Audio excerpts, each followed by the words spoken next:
بازم جمله و متن جالب هست، میگه بگذار تو را بد بگویند. تشنه نگاه دیگران نباشیم، تشنه تحسین و تمجید و تعریف دیگران نباشید.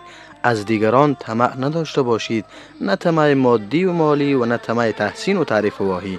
سبک زندگی، شیوه لباس پوشیدن، تعامل در اجتماع، برگزاری محافل و غیره خود را به نگاه دیگران ندوزیم و قضاوت دیگران را ملاک و مبنای تصمیمات کوچک و بزرگ حیات خود قرار ندهیم. اینقدر ضعیف نباشیم که قضاوت واهی دیگران مسیر زندگی و اهداف ما را تغییر دهد. با این روش طلسم‌های کاذب ذهنی ما شکسته می شود و ما آزاد می شویم. آزاد از تیر تیز نگاه دیگران، آزاد از قضاوت و داوری های اکثرا غیر معقول دیگران، آزاد و رها از ترس بد گفتن دیگران. بگذار دیگران تو را بد بگویند، مادامی که الله تو را تایید کند باکی نیست. قضاوت مردم مهم نیست، اما قضاوت الله مهم است.